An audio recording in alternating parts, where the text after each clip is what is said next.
teenage pregnancy is a huge issue. A petition started by Kekeletso Khena is calling for health workers to report cases of pregnant girls who are underage. Now, the Department of Basic Education has been raising the alarm on this particular issue over time now.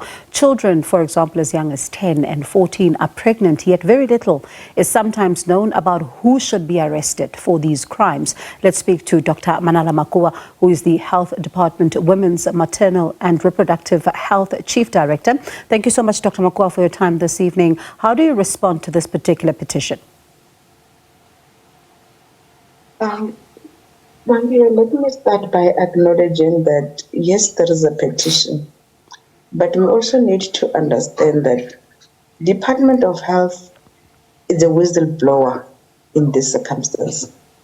Because the data that is being spoken about now is being collected by the Department of Health. I think for me, that's the first step that we took to respond to the issue, because we chose to be out there and conscientize everybody that there is this thing that is happening.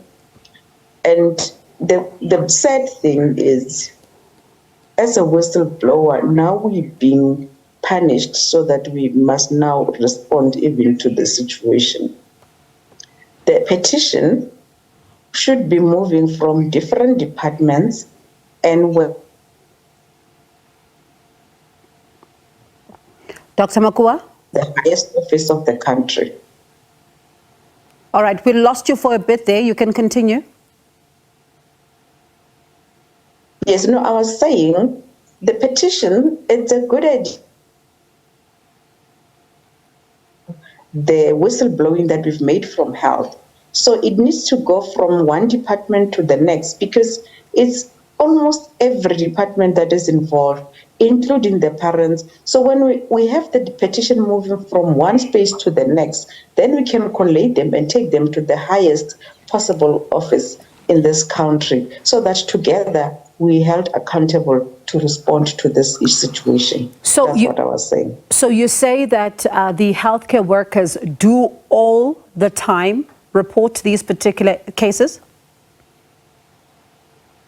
The healthcare workers, they report to the social services, not to the police. Yes.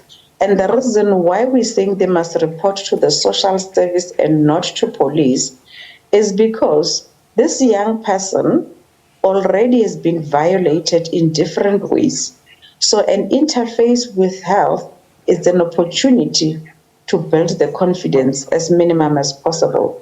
So the social services will then tease out and deal with each case and its merits before it could then be referred to the South African police. So the healthcare workers are reporting to the social services and not to the SABC.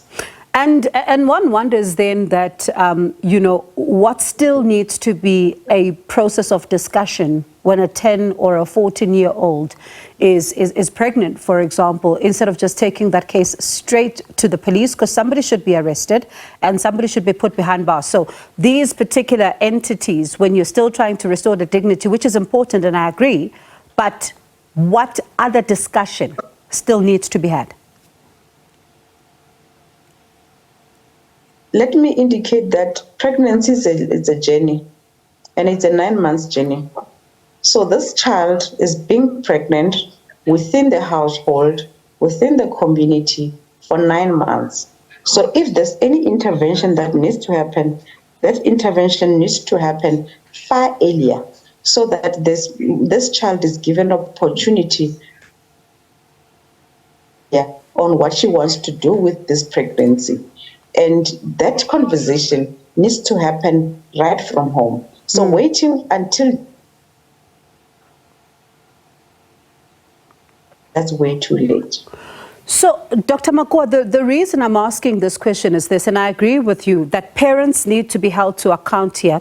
Various stakeholders need to come to the party, and there must be accountability in this particular instance. If a 10-year-old is pregnant, someone broke the law when it comes to that particular case. If a parent is not acting, the parent must find themselves behind bars, possibly, or even facing some serious consequences in order to answer some of the questions.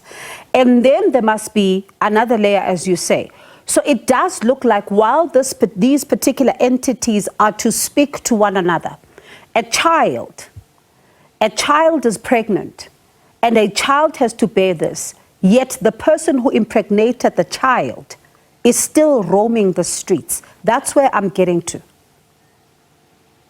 I hear where you're getting to, but I think that's why I'm saying you from the Department of Health, that is not the mandate of the Department of Health. The Department of Health is to continue to protect this child. Already is being violated, already is vulnerable, already is at the risk of complications of pregnancy, already is at the risk of losing this baby because of her age being vulnerable, already is being at the risk of not being able to disclose the situation because of possible circumstances that led to his or her pregnancy. Yeah. So this child is already being violated in many ways.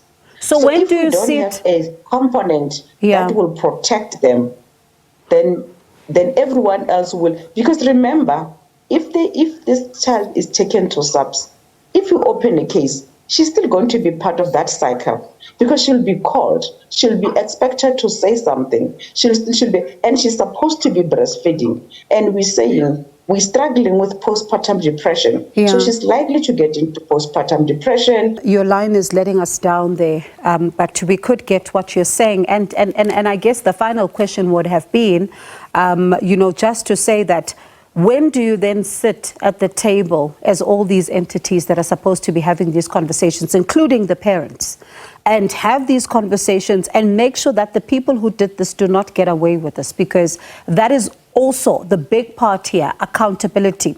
While the protection of a child is important, accountability is also yet another layer that is important here. But it does look like we've lost Dr. Makua, and I do hope that we get to have this conversation and with all the different entities in order to understand how do we then ensure that children are protected in full here. That is Dr. Manala Makua, who is the Health Department Women's Maternal and Reproductive Health Chief Director.